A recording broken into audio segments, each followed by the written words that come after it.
released today is Llama 3.1, and we're releasing three models.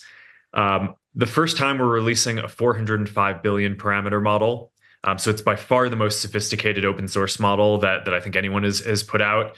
And it really kind of is competitive with some of the leading closed models, and in some areas is even ahead. So I'm really excited to see what people do with that, especially now that we're making it so that the community policies around Llama allow people to use it as a teacher model to distill and fine tune and basically create whatever other models they want with it. In addition to that, we've distilled the 405 billion parameter model down to make newer and updated and now leading for their size 70 billion and 8 billion parameter models. They also have really good performance, really good kind of cost per performance ratios. So I'm really excited to see what everyone does with this. Taking a step back, I think this is a pretty big moment for open source AI.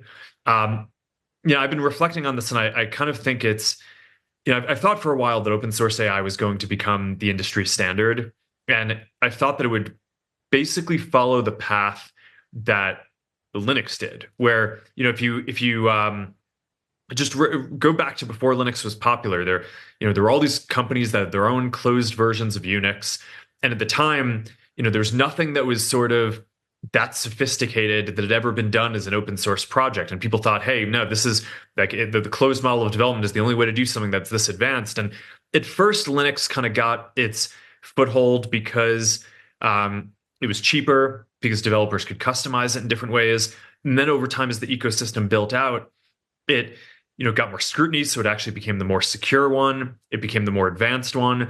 There were more partners that basically built more capabilities. In the case of Linux, more drivers and things like that. That basically ended up making it have more capabilities as well than any closed source Unix. So I think that this moment with Llama 3.1 is kind of like that inflection point where I think Llama has the opportunity to become the open source AI standard, for open source to become the standard, the industry standard for AI.